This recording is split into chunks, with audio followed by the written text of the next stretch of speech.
বাবা আজকে কি ঠান্ডা পড়ছে রে। তো বাবা এই ঠান্ডার ভিতর আমার একটা বিয়া করায় দাও। বয়স হয় নাই 10 বছর, হ্যাঁ বিয়া করার লইগা পাগল হয়ে আছে। আগুন পোহা। ওই বেটা দাঁড়া, ওই বেটা দাঁড়া। কি রে বাবা, এটা কি এর ব্যাগ রে? সামনে যাইয়া দেখি। আরে না বেটা, কি এর না কি এর ব্যাগ কে জানে হালাই দিয়া গেছে, ভিতরে যদি বোম টোম থাকে যাইস না। তার আমি মেম্বারে কল দেই।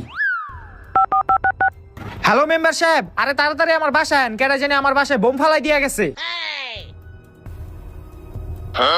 ওই বোম কই, বোম কই? আরে মেম্বার সাহেব, এই যে এটার ভিতরে বোম, ব্যাগটা জানি কেডা হালাই দিয়া গেছে, এটার ভিতরে বোম আছে দেখেন। আপনারা কেউ সামনে আসেন না, আমি দেখতাছি।